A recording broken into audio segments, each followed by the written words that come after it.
Hello, and welcome to the holiday edition of In the Know Women Show. I am your host, Lori Nicolini, and today we have a fun-packed show filled with creative ideas to get your craft skills sharpened this season. My guest today is a local artist and mother of two, Lichelle Crevison. During this episode, we will discuss the art of creativity and what inspires, motivates, and enables us to create art. Then we have several exciting projects to share with you, and in doing so, we hope that we encourage you to get creative with your own artistic visions. So grab your hot cocoa, sketchbook, or dream journal, and make note of what moves you during this episode.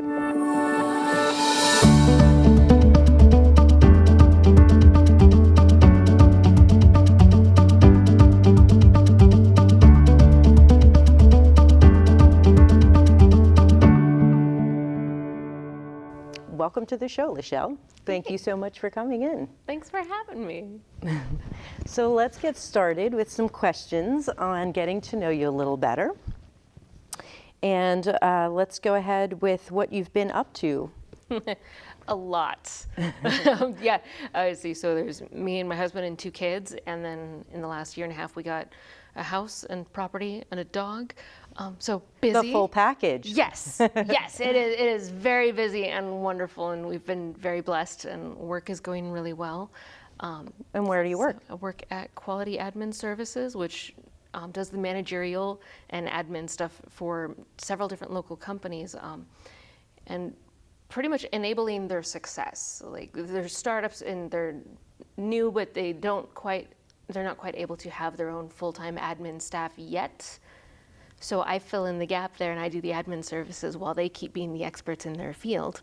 That's and awesome. The company, yeah. And they support small businesses in the community. Yes, yeah, and so then they're growing and their businesses are developing, and you have a little extra time with the scheduling, so that it's kind of a give and take relationship. And what's that like? Very much so. So I enable their success, and then their scheduling. They get to focus on being the experts in their field. There's a couple different varieties of it. So scheduling is not as much part of my bit there, but they're available to go and do their work. But so then my boss is also then reciprocating, and he's very supportive of me and my own artistic endeavors. And how does he support you? My art is on the walls everywhere with price So tags on it's your personal gallery space a little as bit. well. Yeah. That's awesome. Yeah, That's so definitely a win-win. It is. So I'm enabling their success, they're enabling mine, and getting to do an art show coming up sometime, dates pending. Cool. But, yeah. Awesome. Well, that's a win-win. Yeah. So what are some of your earlier and maybe later influences? For artistic influences, early childhood, I'd go to the library and come out and I'd just flip through all the illustrations. Forget the story. It was all about the pictures. And I'd come out with stacks of books, like holding there, and my chin on top, holding them, walking out of the library very happy and content. But so Trina Shart Hyman, and her thing with illustrations in Sleeping Beauty and a lot of the medieval fairy tales, big influence there. And then there was ElfQuest written by Wendy and Kevin Peeney. And so those were like just delved into all the illustrations with that.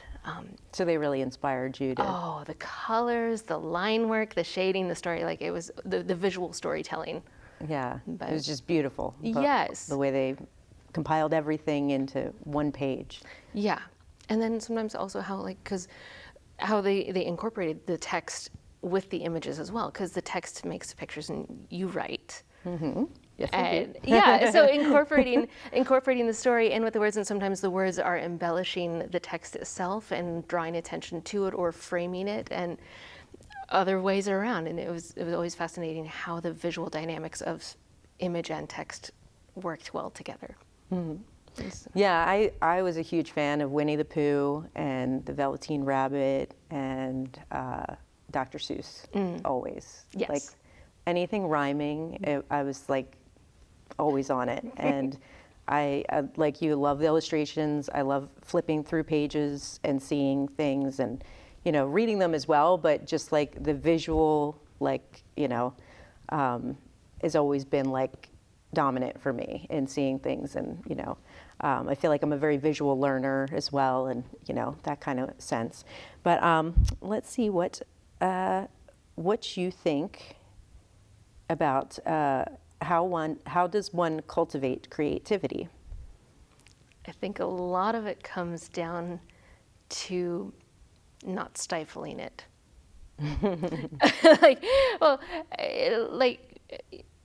So having an open mind to begin with, that's like the starting point, right? Yeah, creating the space for the creativity to happen, because it's sometimes under pressure, then something snaps and then out comes creative things, or there's that one, it could be as simple as there's that one smart aleck retort that I don't know where that came from, but that was perfect for this moment under pressure. But a lot of times it's when doing the mindless things and the body's on autopilot, and then like vacuuming or running or driving. Yes. Sometimes just driving. Yeah, I don't want to say that's mindless, but no, definitely not. No. Yeah, exactly though. Very true. Yeah, it's like, there are so many pieces of paper in my car where I had an idea, and it's like the worst handwriting because I'm trying to be a responsible driver, but this is a great idea. Okay. So we always pull over to write down good ideas. We never write and drive. Never do that. Just don't look at that handwriting. But yeah, so I agree with you about sometimes under pressure, it does kind of create like an eruption of creativity. Mm-hmm. But that's not always like a way to be. It's stressful. It's not, it's not conducive to, I think, how we should naturally, constantly rely on creativity to come forth. Like it's a little bit much. But for me, I think that sometimes it's just when the mood strikes me, like taking a photograph, or other than that, like writing. It's a little bit of a longer process. It's more sediment, or sitting still, thinking, writing, not driving. Mm-hmm. And but also sometimes while I'm writing, I'll be looking at a photograph or drawing or anything that helps me kind of like, get to the words that I'm inspiring to write. Like, you know what I mean? It's kind of like the missing puzzle piece that kind of connects the thoughts. And then I'm like, oh yeah, that's the right word or the right phrase, or, that's how I come to visualize it and write or learn something new. That's interesting, because sometimes it's the right phrase for a concept or an idea or feeling, and then a picture comes to mind to illustrate that. So you have a picture that then helps bring out the words for something, and I have it the other way. Yeah, like it can definitely go both ways. Like that whole saying of like, art imitates life and life imitates art. Symbiotic. Yeah. So, who inspires you to be creative? Stories, people. A lot of what ends up in my artwork is things from conversations. Either sometimes it's an internal monologue in my own different experiences, and then there's a moment or a feeling that needs to be illustrated and honored, whether it's extreme joy or a really tough moment. There's a little sketch where it's like, man, I feel like my head's just been chopped off and my heart's bleeding out onto the floor. And so there's a little picture of that. Or kind of sometimes where I'm stepping outside of myself and then looking at the situation and surveying things. And so that led to a picture or a drawing of an eye with a little figure on the rim of the eye. One of my favorites of yours. It was from, I remember exactly where I was standing when I had that moment, and like where I felt that, and then that image came to mind and was going, I need to put this on paper. Mm-hmm. And and then I do these, then I put things on paper, and then other people end up looking at the drawings and identifying with the feeling, and so it breaks a false sense of I'm the only one that's ever felt this way. Yeah, and it's kind of like therapeutic as well if you're going through something, to kind of use that artistic process to resolve it in your mind, in your heart, like so I definitely agree with you on that. I would say people and animals in my life and experiences I've had or seen, like you were saying, seeing other works of art from other artists, other mediums, other, going other places, traveling, kind of like just being out of your element and seeing new things and people and cultures and, trying something different, kind of just being like experiencing new things and then revisiting that experience to like kind of see how it reflects in your art. Well, you've written some poetry, like the book. That came from some very personal experiences and those moments with you, and it came out in the form of poetry, and it was beautiful.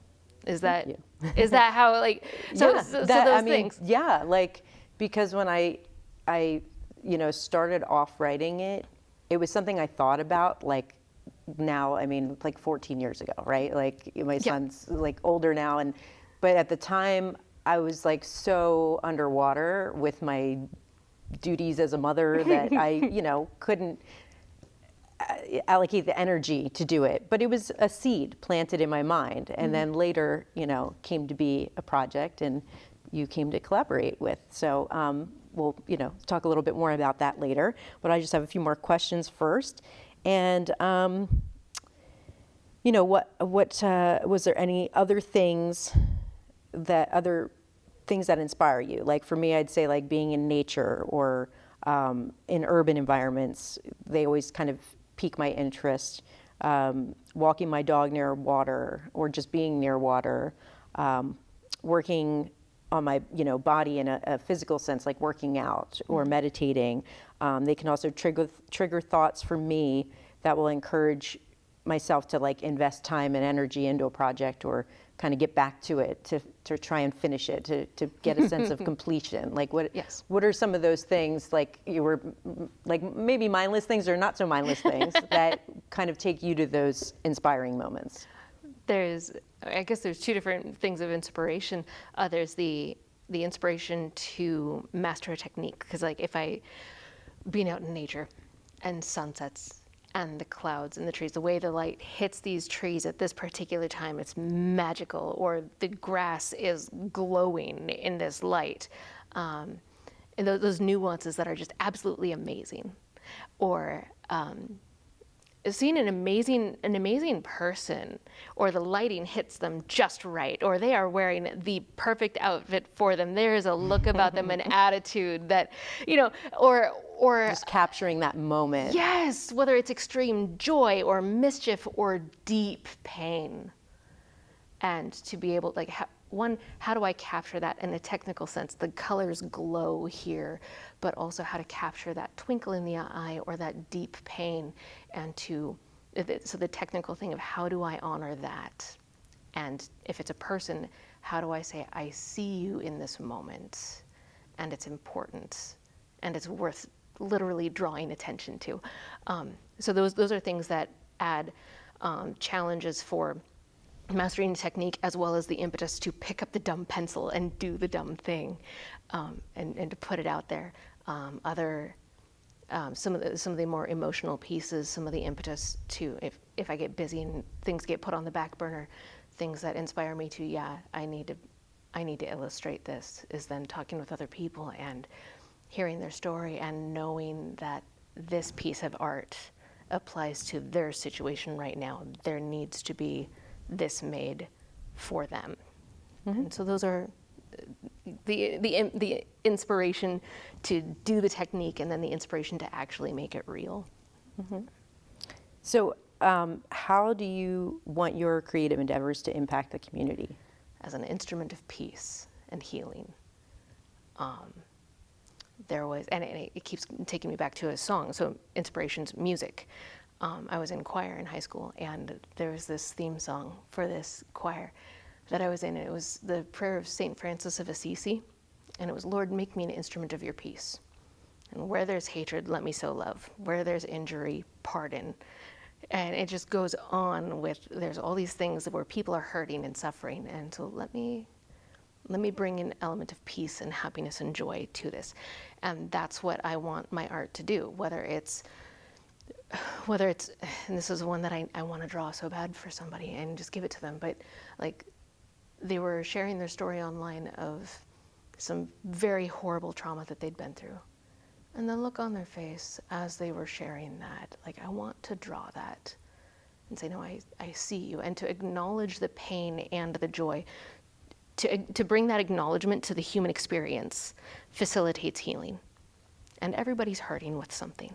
And so I would love for my creative endeavors and my impact either to acknowledge that and therefore facilitate that healing, or to draw attention to a bright spot that might have gone unnoticed, or to encourage other people, like, I can only draw stick figures. No, that's how it starts. Like, look at those children's books. Some of these favorite children's books are not amazing artists, but they are loved.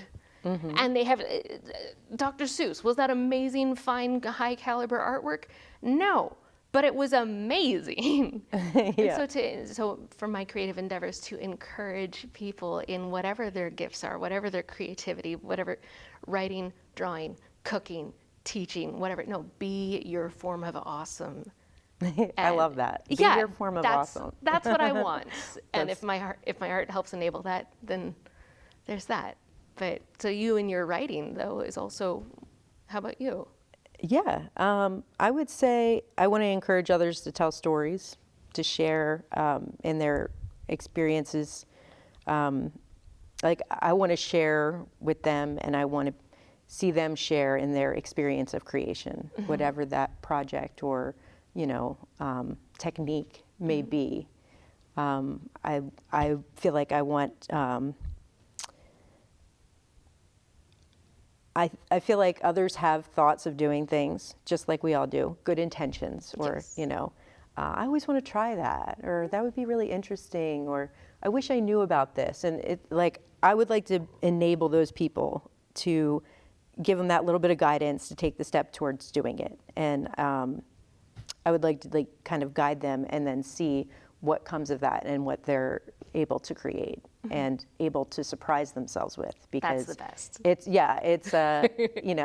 it's like a science experiment. Mm-hmm. Like you are the creator, so you get to start it and decide when it's done. Mm-hmm. And sometimes that deciding when it's done is very difficult, because mm-hmm. you could just do one more little thing, add one more little word, add a little more color correction, or a little more, and so, there comes a point where you can destroy yourself yes. in the process of overthinking and overdoing. But you can also destroy yourself in the process of never starting something. Yes. And that's a huge part of encouraging people to be creative is yeah.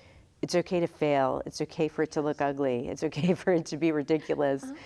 It's okay, because it's a process that you're doing and you're learning from it. And then when you go on to do something more from it, you have a baseline, you have something to grow and add to and, evolve. Mm-hmm. I'm sure if we look at our work or writing from our diaries and sketch pads from long, long ago, it's embarrassing. I would not want it to be shared. But at the same time, we had to start somewhere yes. and we had to know okay, this is a stick figure. Yeah. and this is what it looks like when you make it move, or, when you give it hair, or when you put all sorts of other things around it. So yes. It's, for me, it's just kind of enabling people to start and to get involved in something. Be bold, go mess up. Yeah, please fail a little bit and be okay with it. Uh-huh. Accept your failures. I heard about this story concept of a haunted mansion where instead of anything horrific, really, but the ghosts follow you around quoting poetry you wrote when you were 16. Yeah. That's the haunted house. That's all that happens. That could be devastating. That could really, because then you'd be like, how do you know? How do you know this? And then it was do you have a copy? Oh, that was a moment. Yeah. So I think now is a great time to explain a little bit of how we met and mm-hmm. what we've collaborated on. Okay. And then we'll just have another question or two, I'd say, after that. And then we'll go into our, more mm-hmm. demonstrations yes. of what Of messing fun up. things that people can try at home and, learn a little bit. Lichelle and I had worked together in office space, and one day I walked upon her, and she had her sketchbook next to her, and it was open, and I saw one of her drawings, and I was like floored. I instantly looked at you and said, "Is this your work?" Right? And then I said, "Do you mind if I look through your book?" And because I know it's a very personal thing if someone sketches or writing or anything like that. So she said, "Oh yeah, thanks, go for it." And I opened it and started looking through it, and I was just so amazed at your skill set and your ability. Like, one of the first things that popped out to me was your amazing ability to do figure studies, get the body, get the expression, the feeling, like the emotion. And like, I thought about myself in art school doing the figure drawing class, and it was, oh my gosh, like that would be one of those haunted house moments. They were running around with my sketch of the human body, and oh my, they'd be like, "Do you even know what a human is?" Like, it was so embarrassing, right? So I know, that's not my heavy skill set when it comes to the artist spectrum. Like, that's, and I've accepted that. Well, at the same time, though, when I finally got to go to Wild Waves after doing all the art studies and how to draw the human body and proportions, whatnot, went to Wild Waves, looking around, I was going, had I drawn that, I would have erased that, thinking that I messed up. But there it is, walking by me. So, proportions and figure studies, there's. Oh yeah, I mean, they can vary, but mine were just like horrific and not, just not of this world. We'll just say that. They were not. But I, instantly said to you, when are you having a show? When are you showing people your work? Because she said, "Oh, I'm not, I don't have a show. I haven't." I'm like, "Well, then you need to." And a few months later, we no longer worked at the same place, or she left before I did, but she came back into the office and said, "Hey, I wanted to invite you to my show." And she gave me a little invitation, and I was so excited. I jumped up, I hugged her. I said, "This is so great. I'm so proud of you. This is awesome." And went over to the show, and the night before I wrote something. And when I got to her show and I was looking at all of her work, I stood in front of this one piece, and I was in awe, jaw dropped, couldn't believe it. And she was spinning around, being the hostess of the mostest there with all her work. And, I got to pull her aside for a second, and I said, "I'm so glad that I came and I saw this, and I wanted to share something I wrote with you because I just saw this piece and I need to buy it. I need a copy of this piece, and I'm going to show you why." And I gave her my phone, and I had her look at something I wrote, and it was almost as if she drew exactly what I was thinking and feeling in my writing. And I had never experienced that, where it felt like we were almost connected in a way and had this singular moment in our minds, but at different times and different places and different mediums. And I said, "I'd love to have coffee with you and talk about doing a project together if you're open to that." And Lichelle said, "Of course," because she's so sweet and wonderful. And then we met, and I said, "I have this idea to do a children's book, and I've wanted to do it for many, many years. And I am not very good at illustrations, or it will take me 10 years to illustrate one page. So I thought maybe we could collaborate if you're interested." And she said yes, and that's what came to be our project. This is the project that Lichelle and I created together, and it's called As I Hold You and Kiss You Goodnight. It's a book to read to your children while you're putting them to sleep. And, it started out with just little sketches. And then, us meeting and talking about moments from what I was doing with my son, what she was doing with her girls, and just reminiscing about all of these moments about becoming a mother, right? I had written the words, but we were now going through and deciding what the imagery should be like to go with the words. And Lichelle could not have been a more perfect person to do this with. So patient, so like It goes both honest ways and on willing that. to listen to me go on and just have my little brainstorming, like, like tsunamis, we'll say. And the beautiful part about it was I could say something and she could do a little sketch in like 5 seconds. And I could not do that. My brain does not work the same way to draw something that quickly and inquisitively, just off of a quick like whim of a, oh, what about this and what about that? And what were you thinking? What were you feeling when we were doing this project? Oh, lots of flashbacks, because parenthood is a whole experience. But yeah, the patience factor as well, because like some of these take time to do, and so sometimes it felt like it took me forever to get you the drawings that I wanted to get you, and then they're in my head, but. Well, you had a family and all, so we can only do so much, right? But I want to do it all now. Why can't it happen faster? I know, that's like, every day, right? Yeah, but it was really fun, and then the different stylistic choices and laying out everything, and it wasn't until sitting down to do it that I was going, wait, okay, so we need to do a storyboard, and then then as I'm doing this, how do we want the line art to be? Do we want everything outlined? Do we not want the black outlines? The shading, the coloring, the stylistic choices throughout every step of it. I don't think that I realized how much went into illustrating a book until sitting down to do it. Yeah, like originally I thought it was going to be like 2 months. Easy. Just throw together a couple drawings. And, then I thought, well, we can only meet periodically. We have other stuff going on in life. So, we're back and forth. And, after I started to like break apart the lines and then originally I thought it'd be really, really short. Mm-hmm.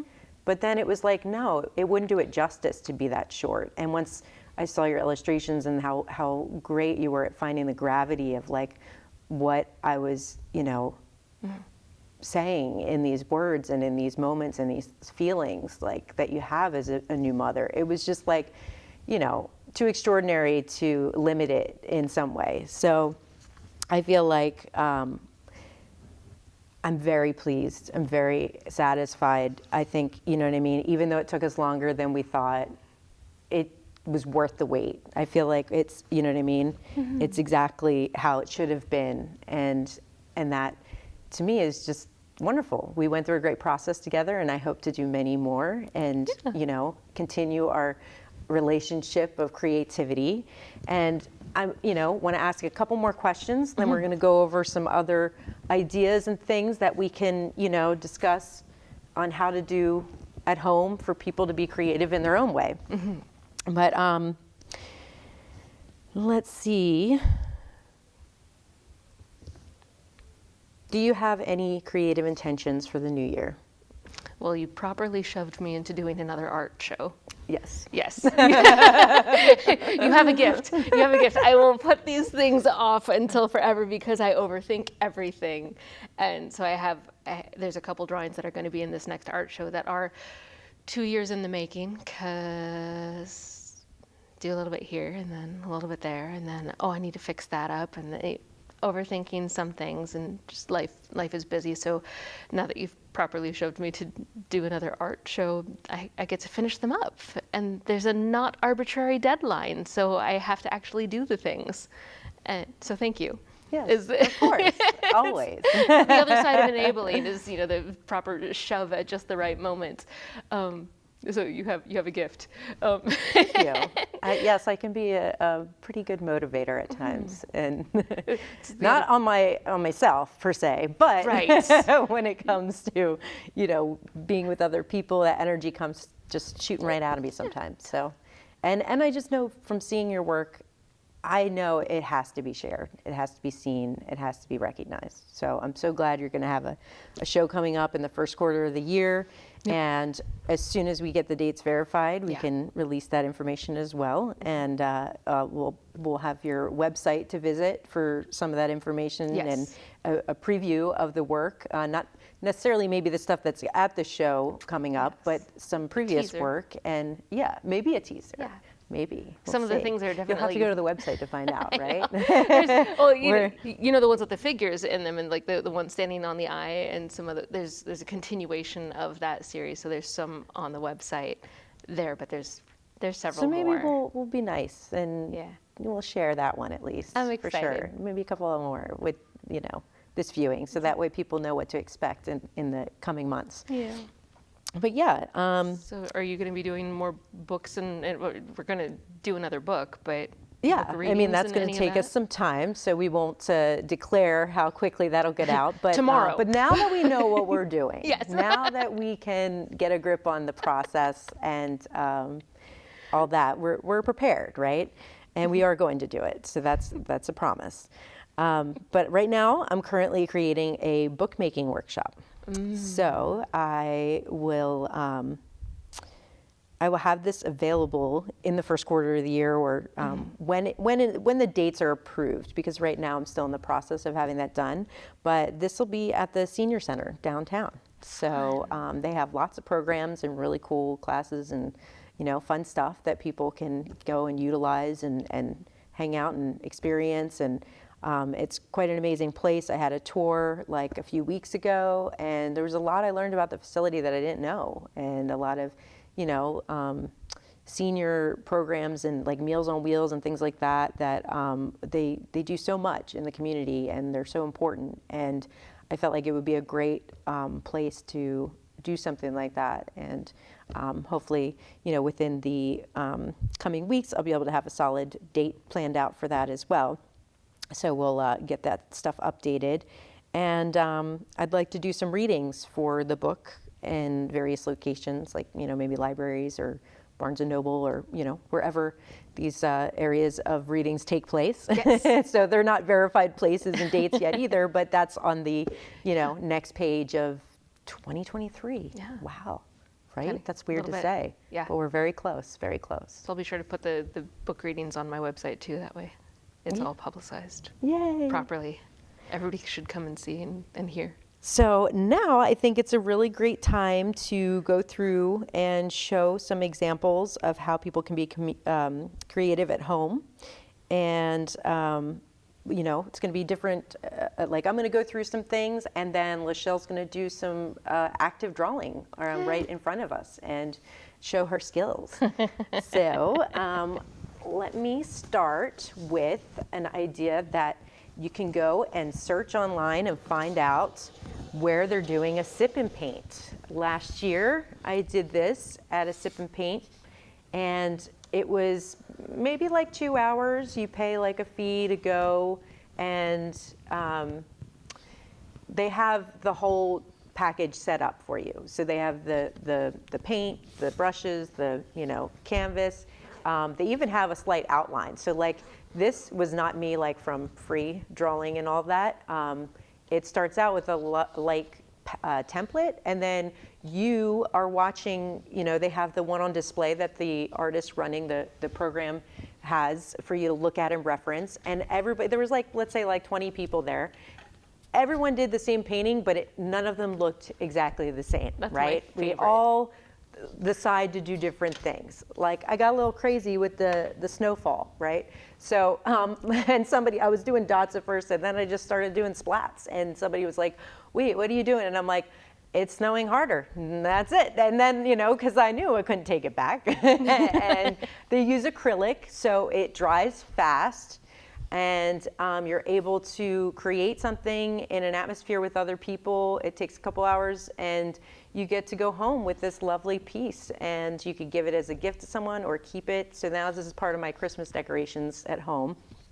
And let's see, I have like another option where people can just, if you have any type of bottles that you collect, these happen to be like really old bottles that I had, but I just took them and filled them with paint and you can kind of like swish them around, do different things to get different color variations.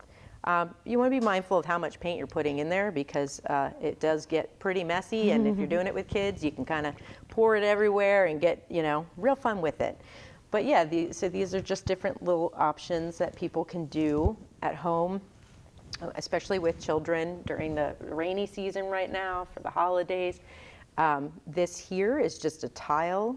This is a project my son did many, many, many moons ago. But it's a tile with a few little feet on the back.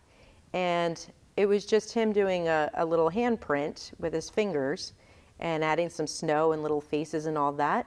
And then it's a handy little trivet for your kitchen area. And you can bring it out, every Christmas and show the kids how much you love their little projects. Wait, so it's handy?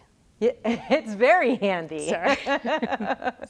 Yes, Lichelle, it's super handy. And so when it comes to little ornaments, decorations, again, this is really simple. You get empty ones, clear ones at like any craft store, like Joann's or Hobby Lobby, whatever. There are, so many. Amazon, whatever. Yeah, whatever place you want to get your craft materials. But you just get it and put a little paint in it and swish it around, and then put a little hook on it or a little fabric or whatever, and that's it. It's super simple. Kids love it. And this is another one, but you could put stuff inside. Get a couple googly eyes and little nose, little pipe cleaners. All like really simple, crafty stuff that, you just put together. It makes a fun activity for the kids, and you get to showcase it every year with your collection. These are just little cutouts. You get some glue, glitter, stickers, you put them all together, and you got yourself some gingerbread decorations. And then you could also do ones that are like baked goods, like a clay or some kind of thing that you stamp it out, you roll it out, stamp it out, bake it out, and then it's done. Or those shrinky dinks. Yes. I love those. I don't have any here, but everybody has done a shrinky dink at one time or another. And another one is beadwork. Anything that you want to make or say. This one I thought was really funny. Again, my son from years ago, he put on it, "Deal with it." And I just I will save this forever. It was like one of those really great moments where when he brought it home, I said, "What'd you make?" And I'm like, "I love that." How old was he when he did that? I want to say maybe like second grade or third. It was so funny. I couldn't believe that, that was what he came up with. But I don't, it was like, I'm like, I like that. Deal with it. That's a good one. He'll do okay in life. Yeah. Yeah. And these are just little baby stockings. They're great for like party favors or just being cute.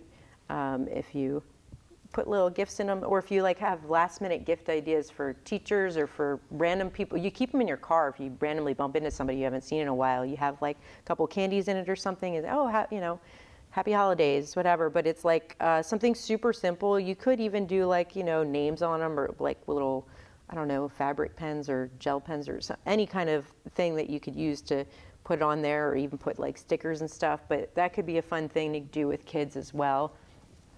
And I think I just have two more options here, and then we'll move on to Lichelle. So this here is a little more involved, but if you like collecting things, let's say buttons or bottle caps or pennies or whatever, and this they were old spools for thread, and I decided to just kind of do a collage of them. But you could do any shape, any size, any material, and create something that's super simple. I happen to use MDF for this, and had to do cutouts, but then also a little bit of spray paint, and then hot glue gun. Hot glue gun is awesome for so many crafty things. Yes. And then when pieces fall off, because they have over time a lot, you can put it back together easily, and it's not a big deal. So the last idea I was going to bring up is doing photo books.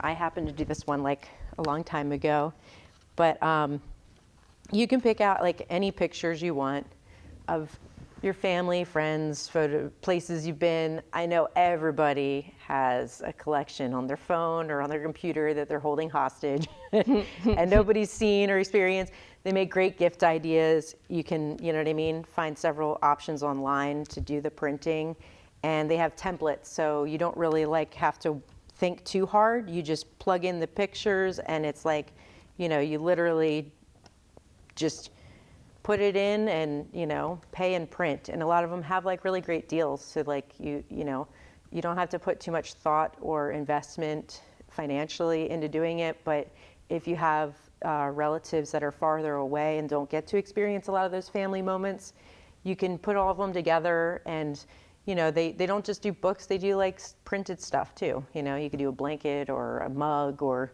anything really. Like there's so many options, but it's something to consider if you haven't done it before.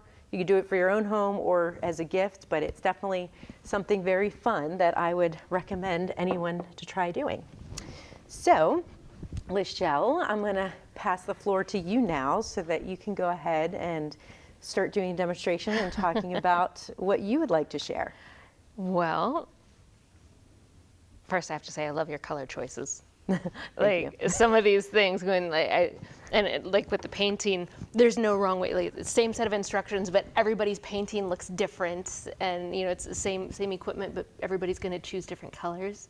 That's going to turn out a little differently for everybody. I love seeing how people's personalities come out in that stuff. Oh yeah, And it's some of my favorite experiences yeah, ever. like when you get to volunteer at school and do stuff with a group of kids, like the whole classroom, they do the same instruction, the same, you know, material, but not one looks similar to another. Yes. At the end of the day. It's like, you know, it's so different, so unique, you know, so beautiful. I remember doing a class project like that. It was a wind chime, and all the kids did individual little like tiles or whatever, and it was so cool. At the end of it all, it looked so beautiful, and it was so interesting, and it was just a collaboration. Yeah. So that's, you know. I think in a way sometimes it's because it's drawing out their own elements into the piece. It's almost like they get to become a little bit more themselves through the process. Yeah. Or they reveal a little bit more of themselves.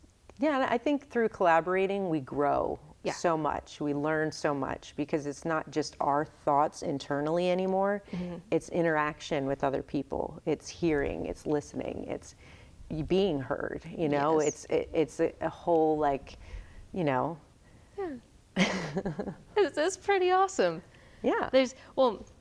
So when people, like when collaborating and trying to figure out how to do some of those illustrations there and the different stylistic choices of do you want things outlined or hatching, or the textures and the techniques used create the feel and the atmosphere. And I remember saying, things. I don't know what all those things are. Yeah. So tell me. Yeah. Show me. And then I had to, And I very distinctly remember you showing me by giving me options, like 4 or 5 in a row with all these different types of technique. And it was so cool to be able to like see that visually before making my decision on, you know, what it should be like, how the shading should be, how to outline it and make it stand out more. Like you decided to do watercolor as the medium for the illustrations. And why was it that you chose watercolor?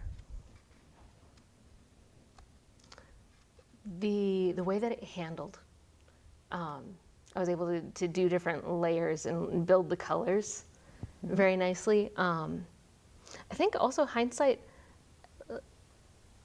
I remember like there's a lot of childhood memories playing around with watercolor, as well as messing up with it. And, you know, but it was one of those forgiving, you know, the little trays that you get in kindergarten. Yeah, it's super cheap. Yes. And super easy, and you can't really make that big of a mess with it. You know, like when it comes to like doing stuff with It's it. water soluble. If it gets on the carpet. Yeah, like paint and other things, like it becomes a little more expensive, a little more of an investment. But like watercolor is very simple and very like, but it's simple, but it's very complex to work with, I think, and to actually like. I can do, like I remember doing a project where it was like you tape it out, right? And then you just do the squigglies and all that. And then later you can add like a silhouette over it. And that's like as far as I got with watercolors. So doing like a sunset or sunrise, but just, you know what I mean? But actually trying to make a face, let's say, or do something, that would be like, to me, all orange. And I'd probably like, you know what I mean? Just, it would definitely, it's a lot harder to, you know, establish that skill set. And I remember asking you what medium you wanted to do, and you were like, well, do you have a preference? Like, and I was actually shocked by you saying that, because I thought, wow, like that means she can do just about any, and she's not afraid to try any. Like, because I thought you'd be like, oh, well, I really like working with pen, or I really like working with, you know, watercolor or paint or this or that, and charcoal or pastels. But instead you were like kind of more open to what I was thinking or feeling. And then I was more or less kicking it back to you, because I'm like, well, you're the one doing all of this illustrative stuff, and I don't want to tell you to do it one way when it's really your creative process on that end. Like, and you said, well, I'm pretty sure I want to do watercolor. And I said, that's great. Like, let's do it. Because we started with just little sketches, like, you know, what you're doing now. And a lot of it, when it comes to doing illustration things, especially because if it's my own project, then I have a very specific picture in mind.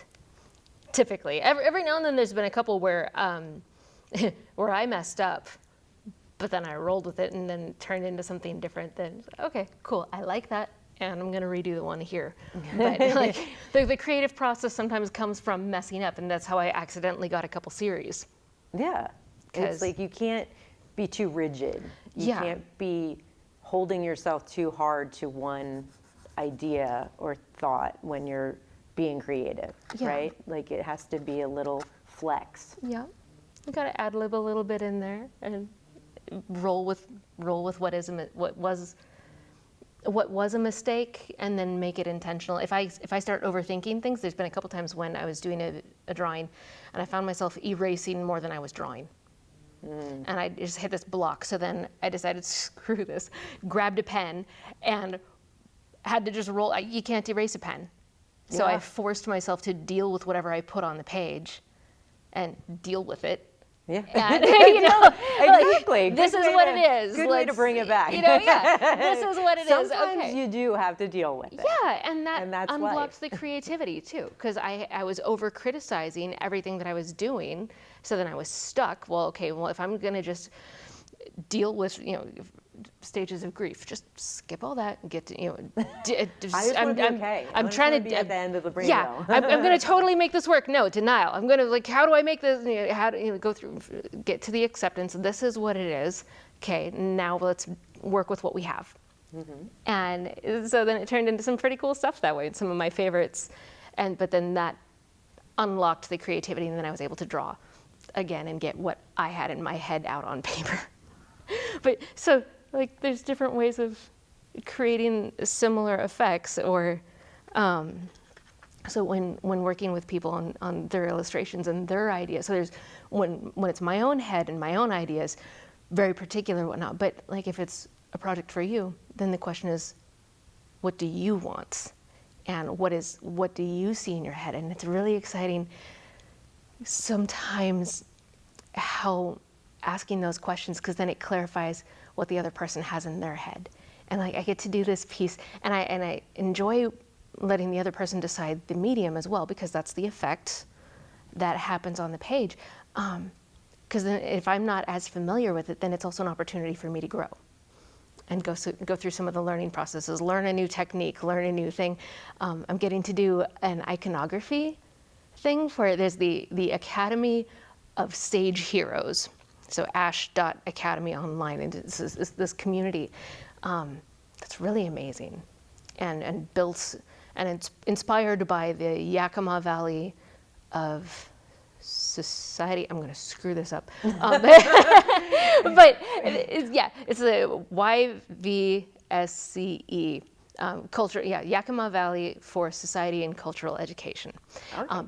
Amazing people. Well Thank you. Every time I always look it up online. Wait, what was this thing? But amazing people in cultivating culture and character in people, in their own individual skill sets, and their own forms of awesome. Yes. But yeah, so they're doing this event coming up, and there's a particular image, and it involves iconography, and I've never delved into that. And then there's Celtic knotwork involved all around the whole thing, and I've never done Celtic knotwork, so I'm getting to learn. And then we're getting the design hashed out right now, but some of the ultimate questions are, okay, do you want it to be outlined when all is said and done, or do you want it to be much more like this in the textures, or is there going to be some harder lines in there, and some of those stylistic choices to get what is the atmosphere that you want to create with this. And so it's going to be, I'm really enjoying it, and there's also a lot of the muttering involved that goes with learning processes. But so what are the variations that you're showing? So this, like what would you call them as far as the artistic definitions? I tend to not do a whole lot with the technical terms. Do you want things outlined? Or however you want to word it. Whatever you want to call it. Like, this is my smudger, and this is my long line, and this is my hatchy hatch. Right, Whatever it goes on in your brain, please share. Like, there's ways to build things, and so when people say, I can only draw stick figures, or I can only do this, well, sometimes it's, okay, there's how do you shade something? Well, sometimes you can just do the outline. Sometimes if there's stuff on your fingers, then you can create those things there. Or sometimes you do the scribbles in there, and that creates some of the different elements along that line. And there's looking at children's books and the illustrations in there, and seeing what and looking at the illustrations in there as the artist, and saying, what would I have thought that I'd messed up? If I had drawn that, what would I be looking at thinking that I need to erase it?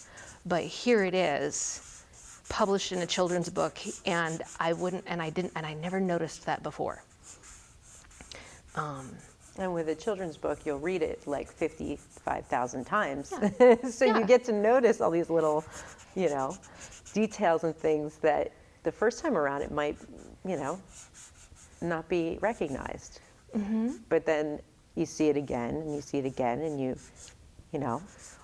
One of my favorite things to do to my kids and then to myself as well, when you're up close looking at something, you see every single little line that's wrong, and you want to nitpick punctuation in a sentence, mm-hmm. or the phrasing here, whatnot. But with art, then if you look at if you just hold it up across the room, mm-hmm. and then look back at it, like most people aren't going to get this close to a drawing and actually look at it. Or when you're reading a children's book, you're not being an art critic looking to see did they screw up on the highlights in the hair there.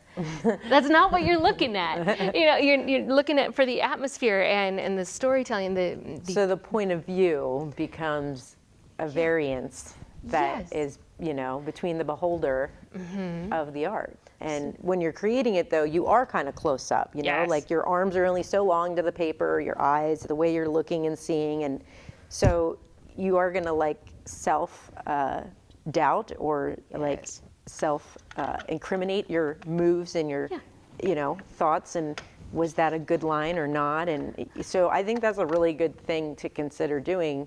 Take a break, put it away, far, far away, at the other end of the room, so you can see it differently. I'll take a picture on my phone, and somehow, I'll look at the things and be like, okay, something's wrong here. I don't know what. I'll take a picture of it on my phone, and somehow I see it better on the phone, and I can see exactly what's wrong there or the next day, and then I can go back to the actual thing and fix it.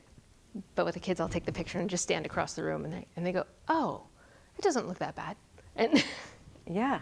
just step back, take a breath, and Yeah, especially if you're feeling like frustrated or, yes. like you're failing at something. You're already cutting yourself short when you go into that emotional place. Yeah. And then you're stifling your creativity, like you had said before. Like, that was in the beginning. Don't stifle. Like, don't suffocate yourself when you're just starting to breathe into your creative moment. And don't, make yourself feel like you can't do something when you're obviously like on a path to creating something, right? And if you messed up, you'll get better. Yeah. Yeah. So let me just see if there's anything else that we should mention before coming to a close. Was there anything in particular that you wanted to share and express to the audience at home on, this holiday season, or like how they should go into the new year with a creative, New Year's resolution of sorts? Be bold. Be bold, try it. Have grace for yourself. I guess that, that applies to everything. Yeah, it definitely could. It's a blanket. And maybe sometimes maybe it just starts with, practicing that grace to yourself. Start with something where you mess up and make get your hands dirty, right? And then get more paint. Yeah. But just try something. Yeah. Try something and like make the space for creativity to happen. And it might be like your type of creativity is a little different than mine. My husband's creativity is with food and spices. And, and everybody has their different thing where something in their brain goes, and then there's 1,000 ideas. So make the space for that to happen, then recognize it when it does, and then don't stifle it, but like enable it and lean into it and just go with it. Whether it's spices or writing or drawing or coming up with some new gymnastics move and way to scare mom thinking that you're going to break your neck. We'll be safe about these suggestions, but try something. Have bean bags handy. I like to personally, if I'm interested in something but not knowing much about it, I'll go to the web. I'll look at Instagram or TikTok or Pinterest, and just search whatever it is you're interested in, so that you can see a bajillion videos and photos and information that you can kind of like catalog a little and then try your own approach to it, because that's what I think, you know what I mean, is really fun to do. And don't intimidate yourself by only looking at the experts. Yeah, exactly. Because there's the thing. Yeah, because then you might think I could never be that way or do that, or that's a really good point to bring up, because that will make people shy away as well. But one of the things that I learned when I realized that I've gotten a little bit better was when I saw some Jono Dry, jonodryart.com, amazing artwork, and I realized something had changed in me if I had seen his work earlier, I would have said, oh, that's amazing, I could never do that. But then I saw his work and I was going, oh, if I worked a little bit harder and focused just that little bit and got better at this, that, and that, I could do that. I was going, oh, I've leveled up. Okay. And so that happens with writing or any of the different things. Like, recognize the growth as it comes. So let's leave it right there at level up, right? In 2023, level up, try something new. And I want to thank you for coming and sharing your work and your beautiful spirit. And, just thanks for joining us. I hope that you felt like you have a new lease on life and trying something creative and not being afraid. And, thanks for watching this episode of In the Know Women Show, Holiday Edition. Thanks for having me.